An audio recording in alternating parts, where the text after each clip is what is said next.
welcome to True Set Free. My name is Zach Lamberson. I'm with Pastor Steve Whinery. I'm subbing for Matt Lewis, who is currently on a Hawaiian vacation. I'm sure he's watching too, so hey Matt, I'm jealous of you right now. Miss you, buddy. I do have a couple things if you're wanting to message on today's show. You can email crosswalkradio.com, and if we don't get to your question today, that's a great way to get to the question at some point. Matt will take a look at that. Someone has access to this text message as well, and I'm assuming it's Matthew 70787 cross. And so I don't know how I'd get that, but I know that's what he normally puts up. So with that, if you do have a question, I am on Facebook, and so I can look at your comments. And so if you want to comment on Facebook or YouTube, go ahead and put your question in the comments, and we can go from there.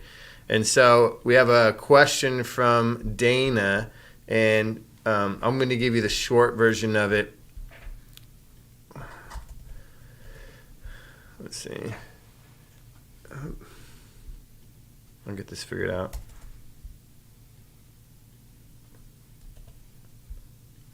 There we go. Nope, not quite. Why is that number still there?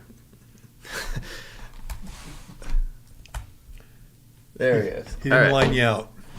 In Revelation 20, mortals are still alive through the millennial reign. And in verse 9, they went up on the breadth of the earth, this is the verse, and surrounded the camp of the saints and the beloved city, and fire came down from God out of heaven and devoured them.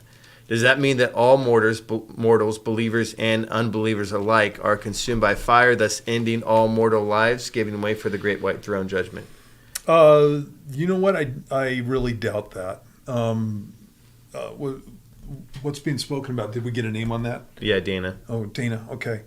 When you look in verse 7 of Revelation 20, it says, "Now when the 1,000 years have expired, Satan will be released from his prison, will go out to deceive the nations which are in the four corners of the earth, Gog and Magog, to gather them together to battle, whose number is as the sand of the sea. They went up on the breadth of the earth and surrounded the camp of the saints and the beloved city, and fire came down from God out of heaven and devoured them."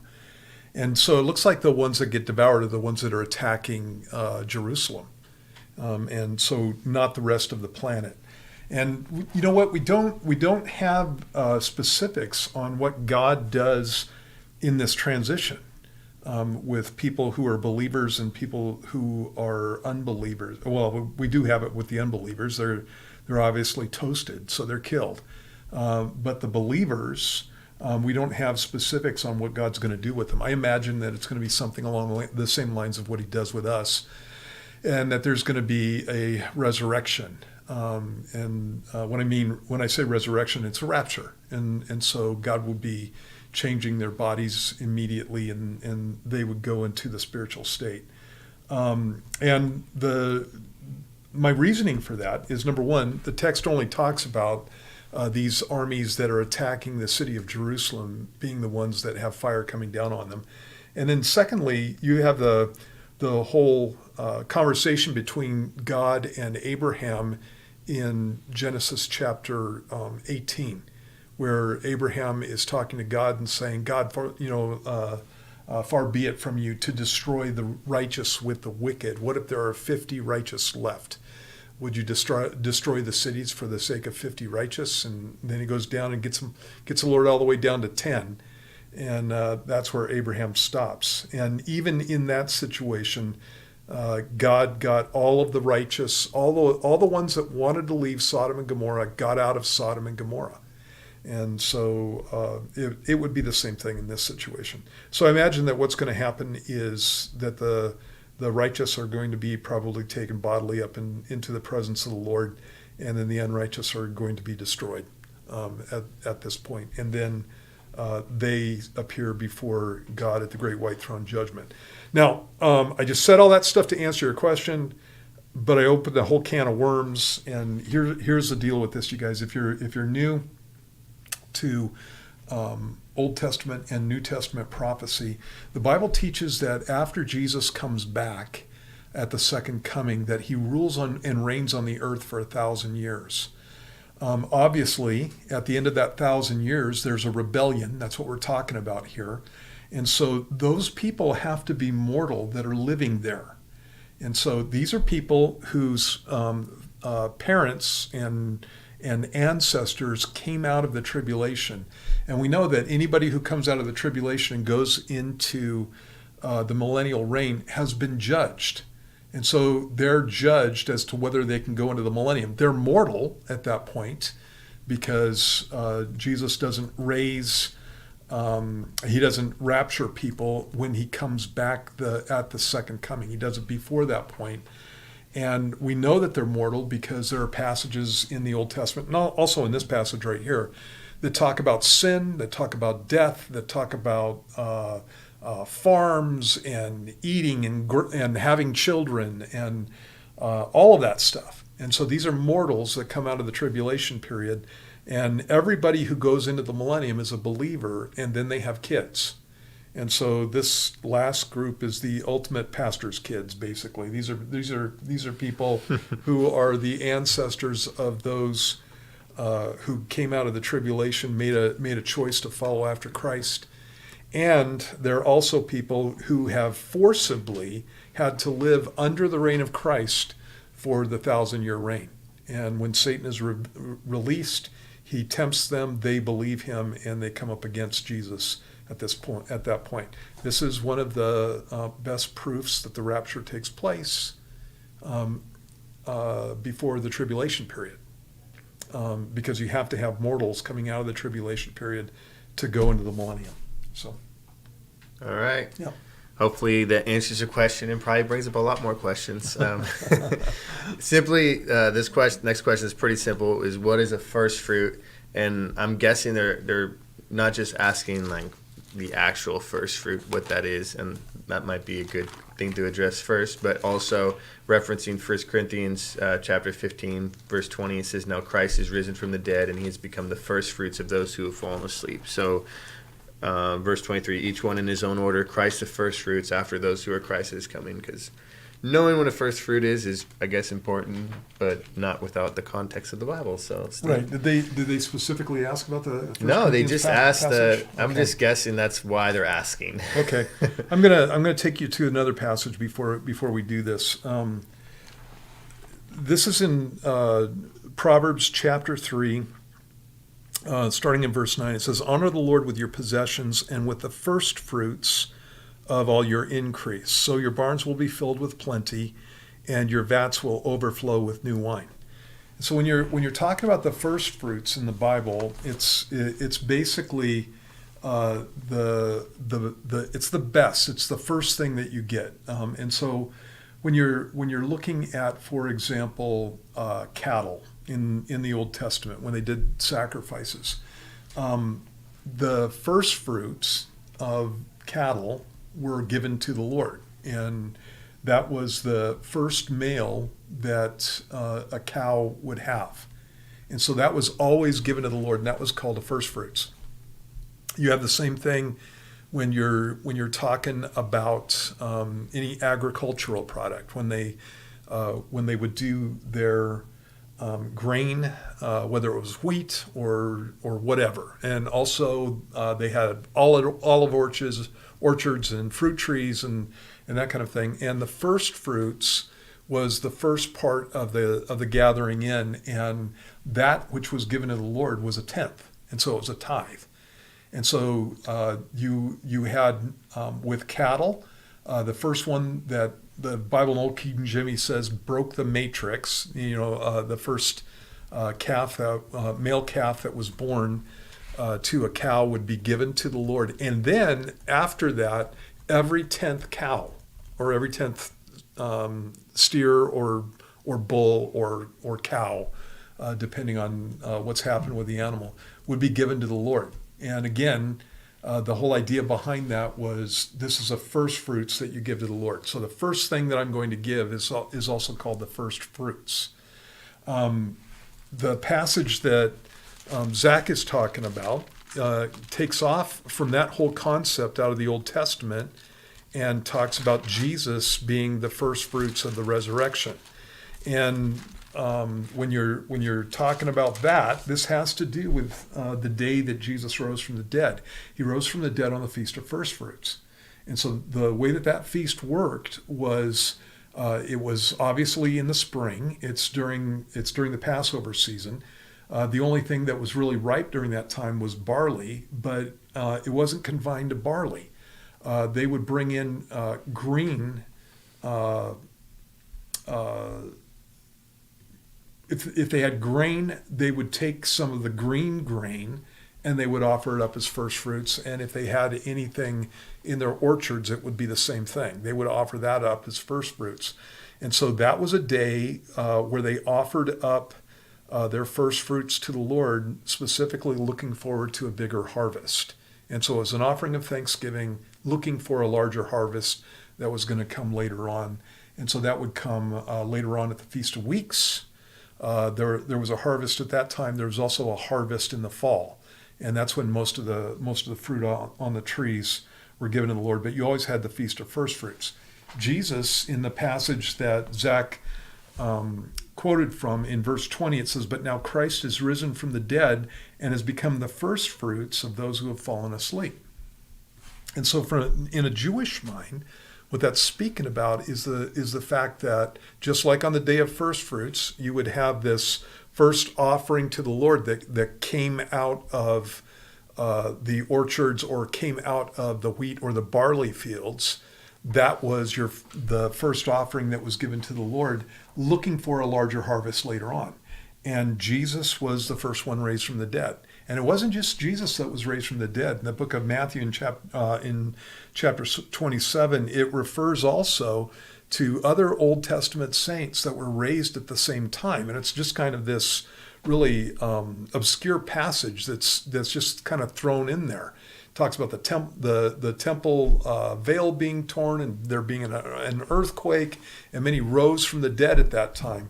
And, people are all up in the air on what is going on there. Are these guys who rose from the dead and lived out their lives, or are they guys who rose from the dead and were taken home to be with the Lord?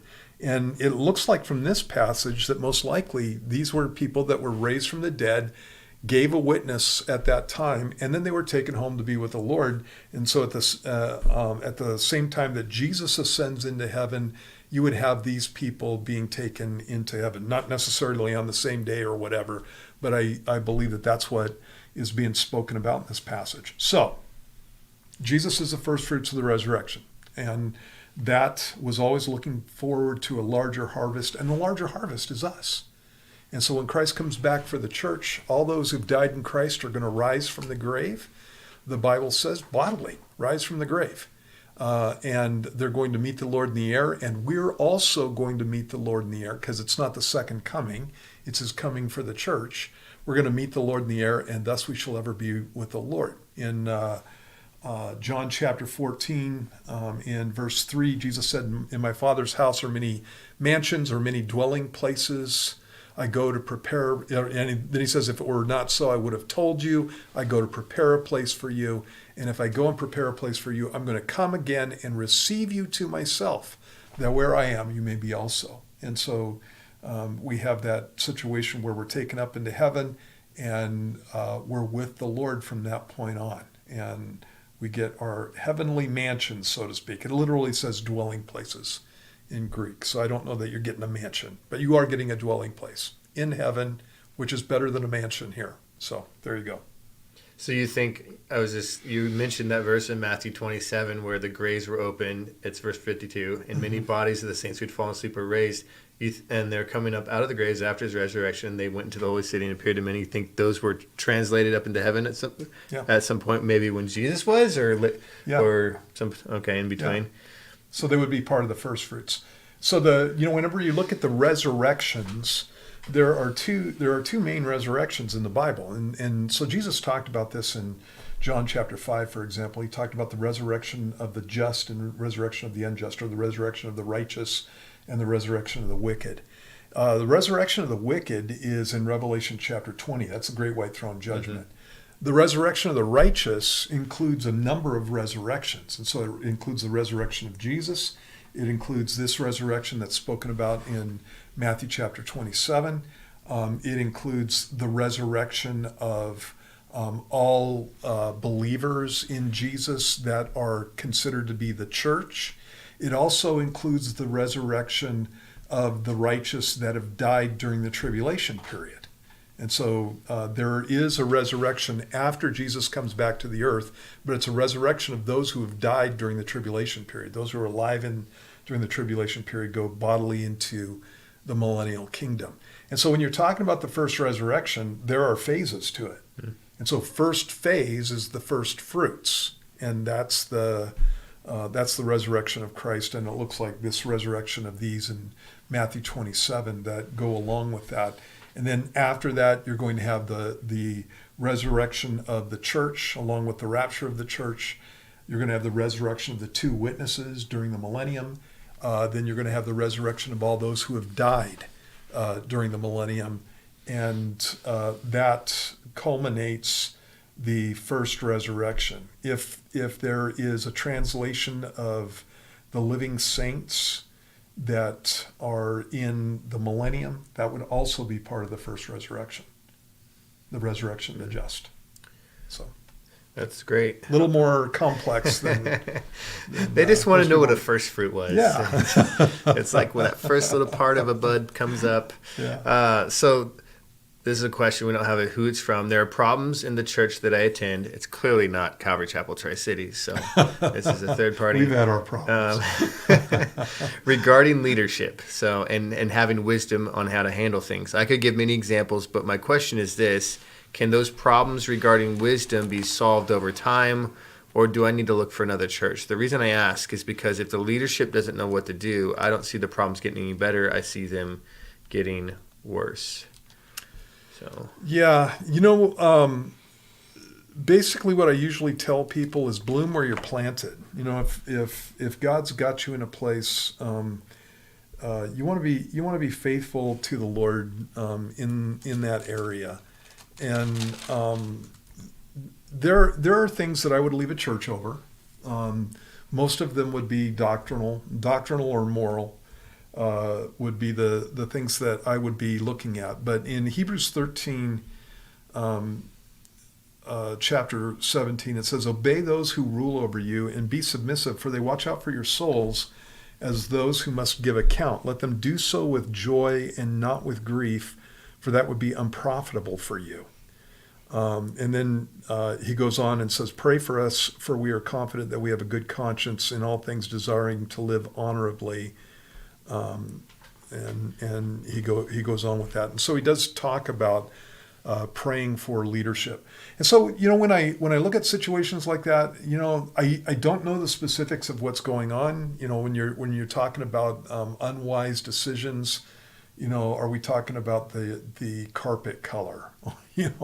And that's nothing to leave a church over. Are we talking about the fact that you don't agree with how the church is spending money?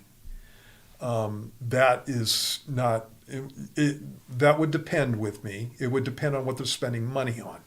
And so, if the unwise decision is a pastor is spending money on his new Ferrari, then yes, I would consider leaving that church. Probably almost immediately. And I'm kind of being facetious, but there are guys that are like this. And so I've known some guys over the years that in Calvary chapels that have taken church funds and bought themselves new cars and then gone out and trashed the car and then gone out and bought another new car and just not taking care of those things because they don't have to buy them. And so if I was in a church like that, yeah, I'd split. At that point. So it kind of depends on what the situation is, and what I would be looking for in a lack of wisdom is actually moral failure, in the sense that they're doing things that are biblically unsound. And again, if it's something less than that, I don't know how. There's a bunch of things that we could talk about. Is a pastor a young guy? And if the pastor was a young guy, I'm in my 60s now, if the pastor was a young guy, I wouldn't give him a break at all. The first time he made a mistake, I'd be out the door. No, I'm just joking.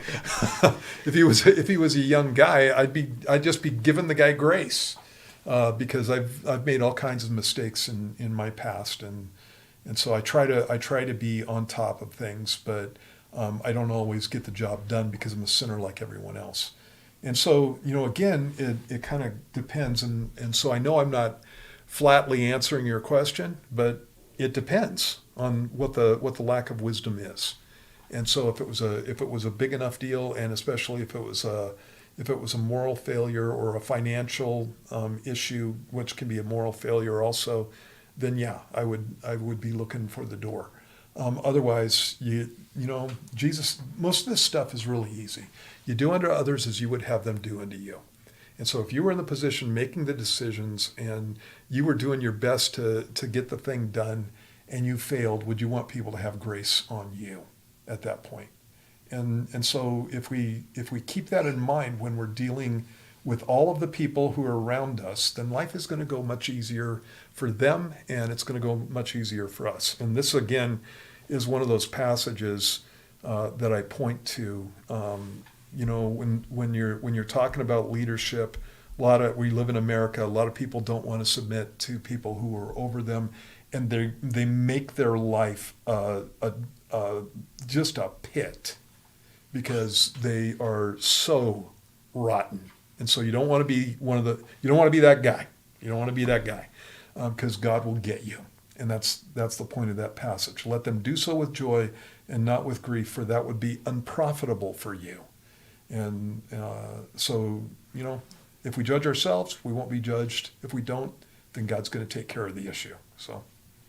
Yeah, I was actually in my quiet time this morning getting James 1:5. If anyone lacks wisdom, let him ask God, who gives liberally without reproach. And I was, thinking if you have someone in leadership who lacks wisdom, there would hopefully be a spirit of correction that they would receive. And again, we can know what wisdom is. We can know the scriptures. Scripture tells us what is wise. And so if you can go to the leadership and say, hey, this is what the Bible says, and they can receive it, or at least some way, they're like, okay, yeah, I see this, and they're trying to do better, then yeah, that's a great place to be. If they're like, nope, don't want to care, I don't care what the Bible says about this, then that would be a different conversation. And again, that's a moral failure. Yeah. At that point. All right, so why does God allow some people to live longer than others, like a 90-year-old versus a 15-year-old?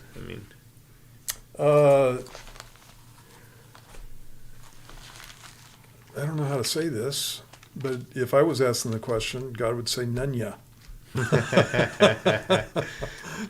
It's not my business. It's not for you. Yeah. The appointed times and seasons. Yeah. Let me give you a couple of passages here. There's a passage in Psalm 139, and it says, this is in verse 15, it says, "My frame was not hidden from you when I was made in secret and skillfully wrought in the lowest parts of the earth. Your eyes saw my substance being yet unformed, and in your book they all were written, the days fashioned for me when as yet there were none of them. How precious also are your thoughts to me, O God, how great is the sum of them." And the passage goes on there. And so when you look at what God has planned for people, he's got a different plan for every person, and it's all set down. So God knows exactly how long people are going to live. Obviously, he knows the end from the beginning. He doesn't learn anything. And so he knows how long people are going to live, and he's got a purpose for their lives, and he uses everything in glorifying himself so that more people will come to him. And so there are times when you have people die who are young, and I get it. It's like they're 15 years old, and God takes them home to be with them. There are a number of passages that deal with this kind of thing. There's a passage in the book of Genesis where it says that Enoch walked with God, and he was not. And it was because Enoch pleased God, and so God took him. And so there are some people that God looks at and he goes, "I just like you. Get on up here." And he takes him home to be with him. There's a passage in Isaiah 57 in verse 1. It says, "The righteous perishes and no man takes it to heart. Merciful men are taken away, while no one considers that the righteous is taken away from evil. He shall enter into peace. They shall rest in their beds, each one walking in his uprightness." And so there are times when the reason that God takes somebody home to be with him is specifically because he wants to spare them from something that's going to come in their life that's going to harm them in some way or another. And so he wants to keep them. I have had some friends. I had a friend who just was in love with the Lord, just doing really well with God, and he started flaking off a little bit, and he was getting into a position. He wasn't necessarily there yet, but he was getting himself into a position where it looks like he could fall and fall hard. He could go into a backslidden state, and he got in a car accident, was killed instantly, and really young guy. He was in his early 20s, and when me and my buddies that knew him really well were looking at that, we were like, you know what? It looks like God just took that guy home, because it looks like he was getting influenced by people that were not good, and again, he's still going to church, following the Lord, doing all that kind of thing, and then he got in this accident, and it was like, why would God take Fernando? And it was pretty obvious that it looks like he took him home because he didn't want him to walk away from him. And so I am sure that Fernando, when he stood before the Lord, said, "Thank you very much." At that point. There's another passage in John chapter 21 where Jesus is talking to Peter, and he says, "Most assuredly I say to you, when you were younger, you girded yourself and walked where you wished, but when you are old, you will stretch out your hands, and another will gird you and carry where you do not wish." This he spoke, signifying by what death he would glorify God. And when he had spoken this, he said to him, "Follow me." And the way that Peter died was he was crucified, actually crucified upside down. That was Peter's request, actually. Then Peter, in verse 20, it says, turning around, saw the disciple whom Jesus loved following. That's John, the guy who wrote the book of John, who also leaned on his breast at the supper and said, "Lord, who is the one who betrays you?" Peter, seeing him, said to Jesus, "But Lord, what about this man?" And Jesus said to him, "If I will that he remain till I come, what is that to you? You follow me." And so ultimately, God's got these things in his hands. He's got a purpose for everything that he does. And again, there are some times when God takes children early, and obviously, if my children went before me, I would be hugely bummed out. That's not what's supposed to happen. I want to go first. They need to be mourning for me. I don't want to be mourning for them. And so, but there are times when God does that, and when God does that, it's according to his will. We're not getting out of here before he wants us out of here. It's according to his will, and you can always know that his will is good. He's got something planned. He's got something going on there. And so when I get to heaven, and I know, just like I'm known, I'm going to have all those answers. And I'm not really interested in going home to be with the Lord right now, like before my wife or anything. But if he took me, I would have no complaints. If he had took me when I was 20, I would have had no complaints. And other people might have complained, and tough cookies for them. So hopefully that helps you out. So we have a question. Can you explain the balance of encouraging someone to attend church and getting plugged in without being overbearing? How do you know when to be saying something or just leave them alone and let the Lord handle it? And you could say that in terms of the gospel too, when you're sharing with family and friends. How do you do it in a way that you are presenting the truth and you're encouraging them, but at the same time it's not falling on deaf ears and not becoming something that is like pushing them away even. Yeah, or nagging them, that kind of thing. It kind of depends on the person. And so some people need more encouragement, obviously, and other people don't. And so it depends on the gender also. And so ladies are usually more into talking things through than a man is. And so if I was talking to a guy, I would tell him once, and I would be clear about the whole thing, and then I'd let him make his choices. And if it ever came up again, if he brought it up, something like that, or some situation came up, I'd remind him that, hey, maybe the reason that things aren't going so great for you is because you haven't been obedient to the Lord. You need to be in fellowship. And, quote Hebrews chapter 10, verse 24 and 25 to him. And that's a passage where it says that we're not to be forsaking the gathering of ourselves together, and even the more so as we see the day approaching. And so, I would just be praying about those things when I was looking I'd just be looking at every situation differently. Depends on the person that I'm talking to again. There's a passage that is kind of all-encompassing where Jesus is speaking about talking to people. And he says, "Do not give what is holy to the dogs, nor cast your pearls before swine, lest they trample them under their feet and turn and tear you in pieces."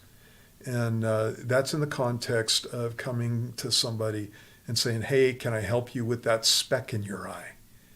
And what Jesus is talking about there isn't necessarily that he's not just calling people dogs and pigs in that passage. What he's doing is he's using an illustration for you so that you know how to reach people. And so you don't give what is holy to the dogs. And so holy it just means set apart. And so, my dog, if he's eating steak or he's eating little brown nuggets, the kibble stuff that we give him, it doesn't matter what it is. He eats it exactly the same way. He just wolfs it down. It can be roadkill or it can be filet mignon. He wolfs it down. And so generally speaking, I'm not going to be giving my dog something that's set apart. He's never had filet mignon. He's probably never going to get that. He gets the fat from my steak and he loves that and that kind of thing. But I don't give what is holy to the dogs because they don't appreciate it. And so dogs will eat, something that they dug up. Dogs will eat roadkill. Dogs will eat steak. There's just no appreciation there. And that's how dogs are supposed to be. They're dogs. And so you don't give what's holy to the dogs. I have pigs too. And so you don't take jewelry and put it on a pig. The pig's not going to appreciate the jewelry. You don't give pearls to swine. All they're going to do is they're going to chew on it. And because obviously they can't appreciate the good things that you're giving to them. And so people are in those same categories. There are times when you're talking to people and they cannot receive the things that you're trying to give them because they need a change of nature. And so if I'm sitting there talking to somebody and they don't appreciate the things that I'm sharing with them, I'm always checking myself in that, by the way, first. Am I being winsome in my presentation? Am I being concerned for them, or am I just trying to run their lives? And I can say I love people all I want to, but I can come off as somebody who just wants to be controlling. And so you have to watch out for that. I think of Everybody Loves Raymond. Raymond's mom. Totally controlling. Marie. Marie. You don't want to be Marie if you know the reference. And so I don't want to be that. And one of the things that you can know is that when you love people are going to know that you love them. People are going to know that you're concerned for them. And so you got to keep that in mind. And if I'm sharing with somebody and they are not receiving it, what I do for them is I start praying for them. And I keep praying for them, asking for another opportunity. When another opportunity comes up, I don't mind sharing with them again. If I'm getting the same attitude, then I continue to pray for them. And it's not that I don't talk to them. It's just that I'm not going to come up and nag them all the time. Because they're another man's servant. God's got these people and God can take care of them. But I do want to take the opportunities to lead people to righteousness. And so it's kind of like that. That's good. Yeah. This is I stole it from the Bible. This is a good question. How do I know when to stop a small group Bible study? It's been slowly declining, but I don't want to cancel it if I'm not supposed to. Okay, you know what? That's a matter of prayer. When When I look at the Bible studies that I've done over the years, most of them I didn't have a problem with that because they just kind of, it's like I'd be teaching and people would come and they'd invite people and they would just grow. I did have a Bible study that I did at one point where there were a couple of guys that were going to come over, and it ended up being one guy that would come over. And so in that situation, I had prayed about it, and I was going to be faithful to these guys. And so as long as they came over, we did the Bible study. And when they stopped coming, that's when I ended it. And I'm not saying that you can't do it before that point, but that would be a matter of prayer. Basically, when I'm teaching, it doesn't matter if I'm teaching 1,000 people or if I'm teaching 10 people. What you got there is Jesus' sheep are coming to get fed, and so I'm going to do some feeding at that point. And so that's my attitude towards ministry, and specifically doing Bible studies. So, and again, God can tell you it's time to move on at whatever point that He wants to. And so I would be praying about it, and until God told me to, if they come to get fed, I would feed them. Yeah, I think especially just you don't want to do anything that the Lord doesn't tell you to do, and you don't want to not do anything the Lord has told you not to stop doing. So this is going to be a little bit longer answer. How are we supposed to interpret signs in the heavens? And it starts with Genesis 1:14. It says, God said, let there be lights in the firmament of the heavens to divide the day from the night, and let them be for signs and seasons and for days and years. So God put them there for us, but how are we to know the meaning behind these things? For instance, do all blood moons have the same meaning? Do all eclipses, et cetera, go down the list? What's a good way to interpret these signs? Okay, lots of people are into signs in the heavens, and you mentioned blood moons. And one of the things that you need to keep in mind when you're talking about some of these astronomical events is that these are standard. They happen all the time. And so people who aren't into astronomy don't actually consider this when they're looking at some of the things that you see on prophecy pages and that kind of stuff. Anything that you're getting on off of the internet, by the way, you have to watch out for clickbait. And so lots of people want to make big deals out of things that are just common occurrences. In ancient times, when you're talking about eclipses, that kind of thing, people would obviously freak out over that type of situation. Comets were usually considered to be something that was an omen of ill will, and kind of a disaster bringer, and that kind of stuff. And I'm not saying that God can't use these things in that kind of context. I'm just saying that unless He has said that He is using it in that kind of context, it's dangerous to try to put words in God's mouth. And so, for example, when you're talking about lunar eclipses, that's what a blood moon is. Basically, what's happening is the moon is traveling into the shadow of the earth. That usually happens at least twice a year, sometimes 3 times a year. And it always happens on a full moon. And another thing that you have is a number of the feast days occur on full moons. And they're always on full moon. So, for example, Passover is always on a full moon. And the reason it is because they have a lunar calendar, and their month starts with a new moon. And so the middle of the month is going to be a full moon. And then it wanes and goes back to a new moon. And so the fact that there, for example, you have 12 full moons in a calendar year, and if you have 2 lunar eclipses in a calendar year, there's a 1 in 6 chance that Passover is going to have a lunar eclipse. Follow? Okay. And so at that point, there's the odds. And so when they did this whole thing with the blood moons back in, I believe it was 2016, Jesus was coming back on a blood moon and stuff. When they did these things, they were talking about major events taking place on feast days where there was a blood moon. And so, one of the things that I did was I've got astronomy programs because I have telescopes, and so I like to look at the stars. And so I've got astronomy programs, and so I went back and checked them out. So I went to check out and see if their dates were actually correct, and they weren't. Some of them were close, but they weren't correct. And I wanted to see where the lunar eclipse was. And one of the things you got to understand about a lunar eclipse is that there's only certain places on the earth that you're going to be able to see them. And so if there's a lunar eclipse on a feast day and the only people who can see them are people who are in the middle of the South Pacific, where there's almost no one, I have a hard time having that be some kind of radical sign that God's at work in some kind of arena.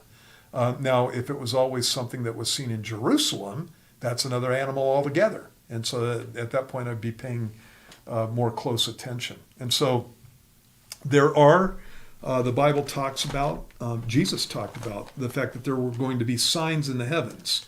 And so in the book of Luke, there's a passage where Jesus specifically warns about signs in the heavens. And he says, this is in Luke chapter 21, and it says, "And there will be signs," verse 25, "in the sun, in the moon, and in the stars, and on the earth distress of nations with perplexity, the sea and the waves roaring, men's hearts failing them from fear in the expectation of those things which are coming on the earth, for the powers of the heavens will be shaken."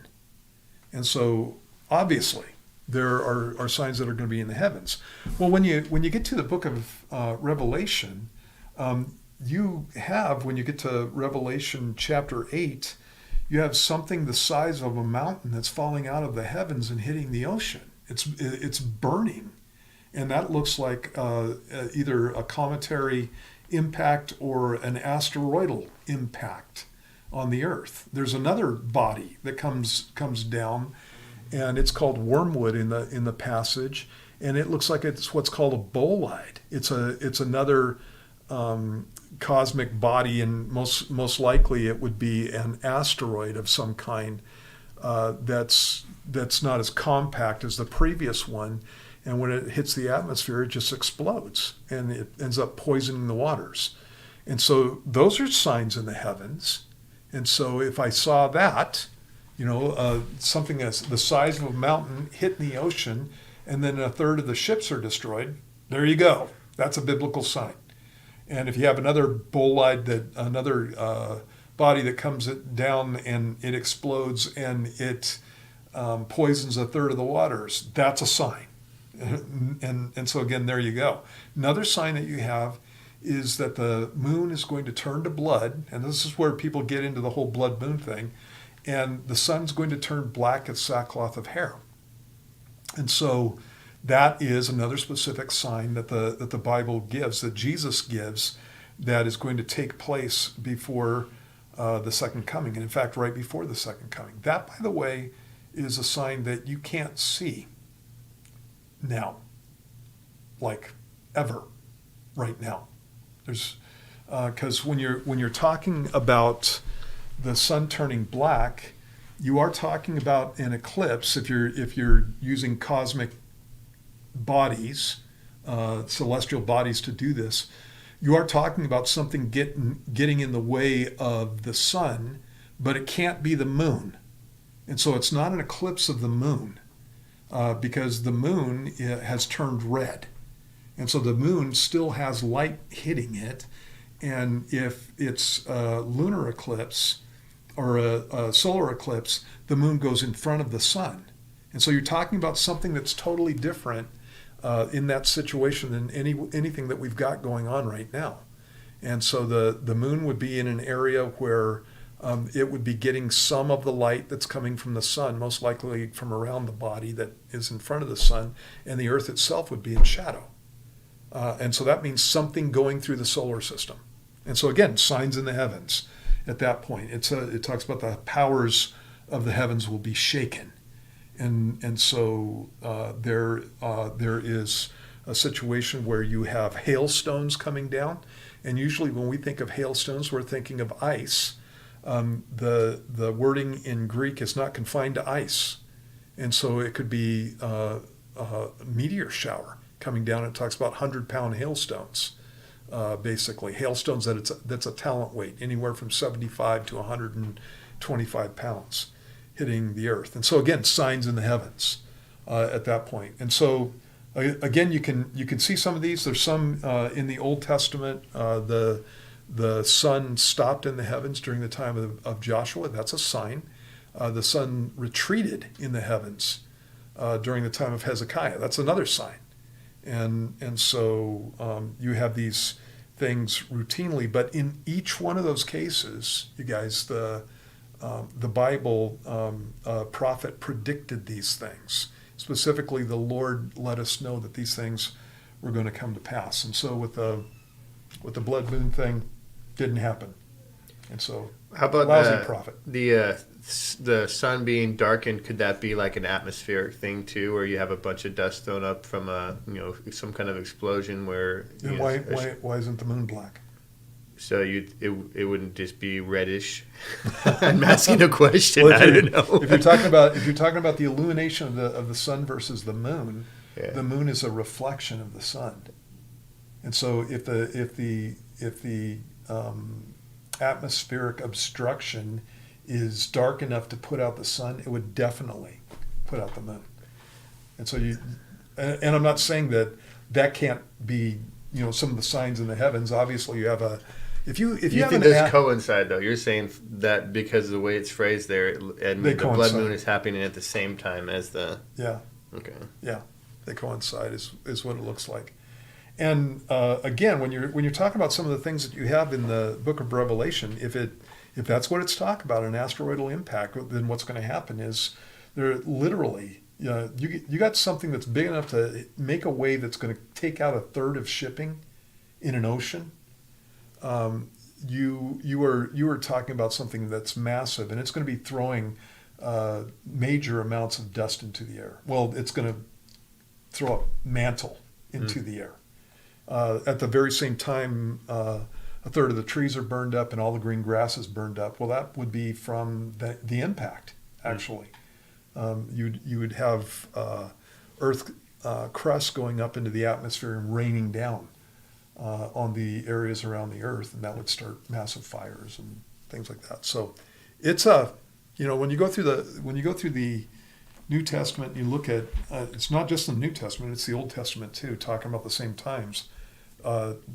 Major catastrophes are going to be taking place during the tribulation period. So.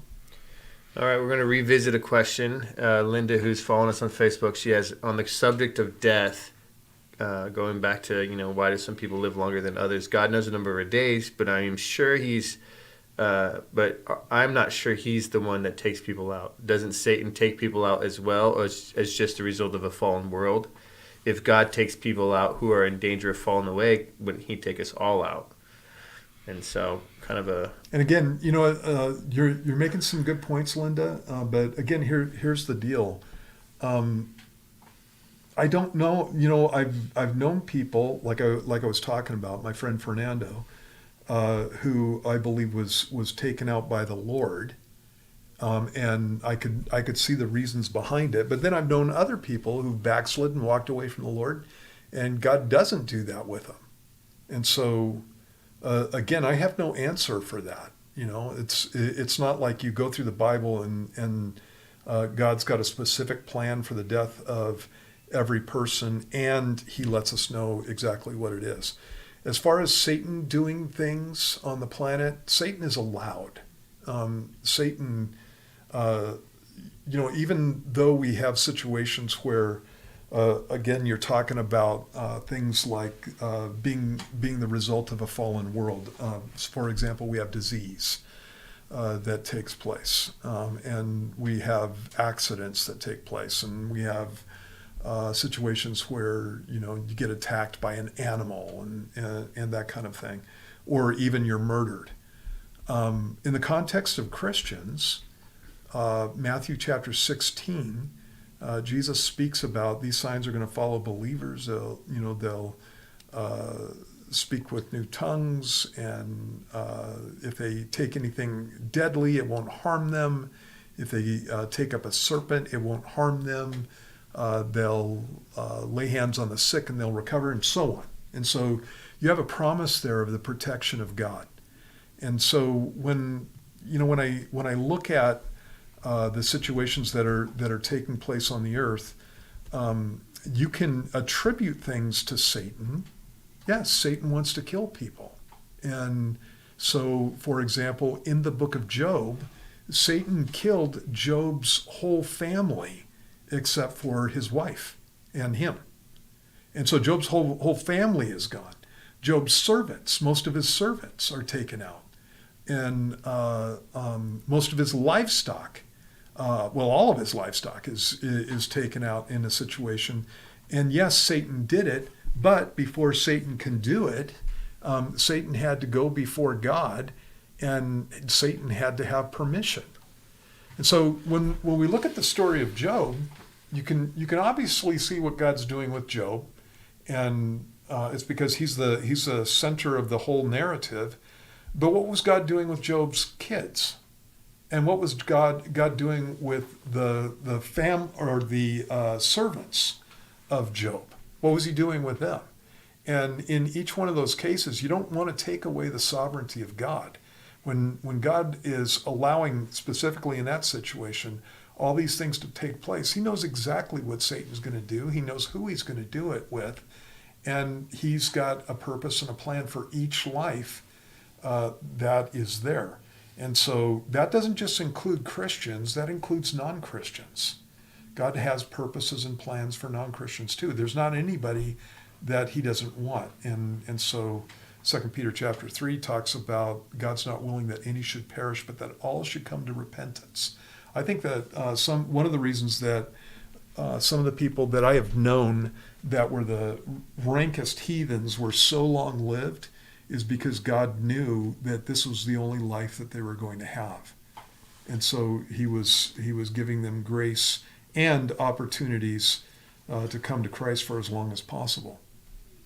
Other times he may allow people to be taken out, including by Satan. And again, your point's well taken, because you do have that in the book of Job. He can allow other people to be taken out by Satan, whether Christians or non-Christians, especially when you're talking about non-Christians. And I think that he does that many times to protect other people. And so you see that in the case of Ahab, you see that in the case of Jezebel. God predicts their deaths. And I have no doubt that Satan was involved in that whole thing. But again, it's God who's sovereign over these things. And so even though Satan does things, the earth is the Lord's and all the fullness thereof. And so God's always got a purpose, even behind the things that Satan is allowed to do. And he's the one who's ultimately in control. In a passage in the book of Isaiah, he says, I'm the Lord, I create evil and I create good.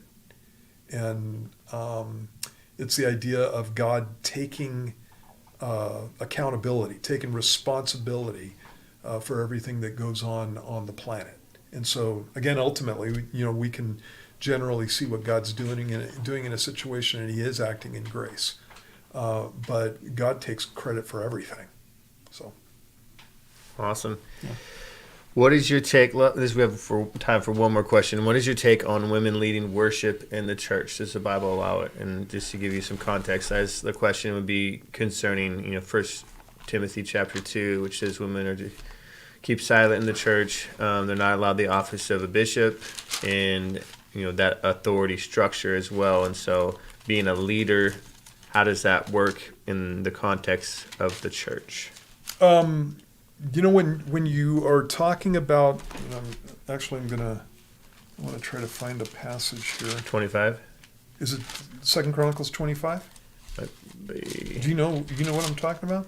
Is it the passage of women leading? Yeah, women leading in the tabernacle?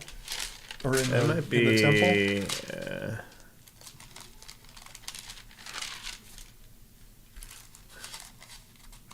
First Chronicles 25. That was First Chronicles. Okay, thanks. This is a passage that is talking about temple worship leaders, and so in the passage here, it says it's talking about again the worship leaders. It says, moreover, David in chapter 25, verse 1, and the captains of the army separated for the service some of the sons of Asaph and of Heman, and of Jeduthun, who should prophesy with harps, stringed instruments, and cymbals. And the number of the skilled men performing their service was of the sons of Asaph. Well, you get down to Heman, and it says it gives a list of the sons. All these were the sons of Heman, the king's seer, in the words of God, to exalt his horn. For God gave Heman 14 sons and 3 daughters. All these were under the direction of their father for the music in the house of the Lord, with cymbals, stringed instruments, and harps for the service of the house of God. And the passage goes on. So it looks like the daughters were involved in leading worship in the temple.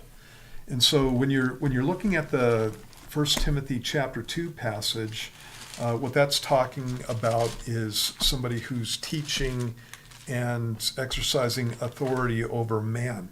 And it's in the context of how to run the church. That's what Paul's letter to Timothy is specifically about. And so when you're in 1 Timothy chapter 2, it's talking about men in public worship, and then it's talking about women in public worship, and then it goes through and talks about the qualifications for leadership.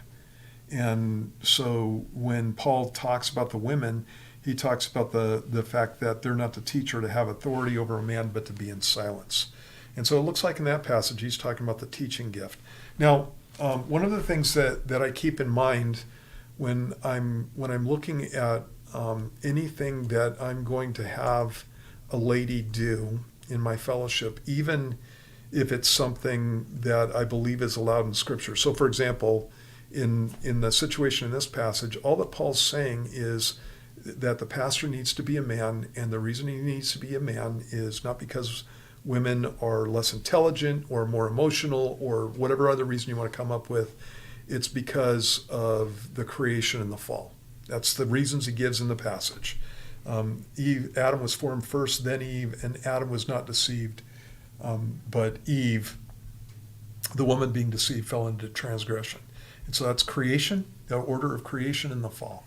And it's the same reasons that women are to be submissive in the marriage relationship.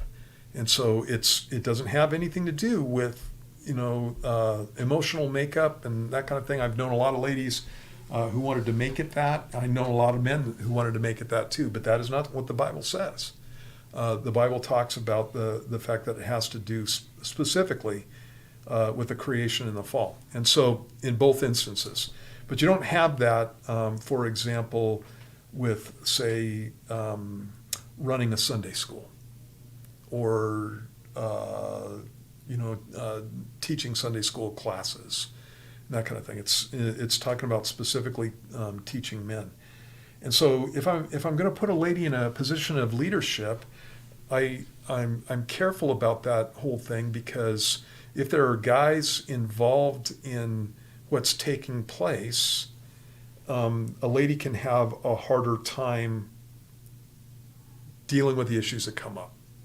And all I'm saying is, for practical purposes and to make a person's life easier, I might not put a woman in the position of being a head worship leader because of all the ins and outs and especially in worship, the drama that she would have to be dealing with in that situation. Again, not that it wouldn't be something that she could handle, but again, I don't want to set people up for failure. And so, while I have no problem having a lady lead worship for a church service, because again, I think that that's a biblical standard, I would think twice, 3 times, 5 times before I ever put a lady in charge of the worship team. And again, because of all the ins and outs that could come with that, and the hassle that she could get. And so, yeah, you have it in the Bible. All right. Yeah. That is all the time we have. Again, if you have more questions we can't get to, you can put them in the comments, and we'll try to put them on the next show. But you can also email crosswalkradio@gmail.com, text 707-872-67677. That's 707-87-CROSS. And then hopefully Matt will be back from his vacation in Hawaii at some point, so he can also be part of the show and answer your questions again. So thanks for watching.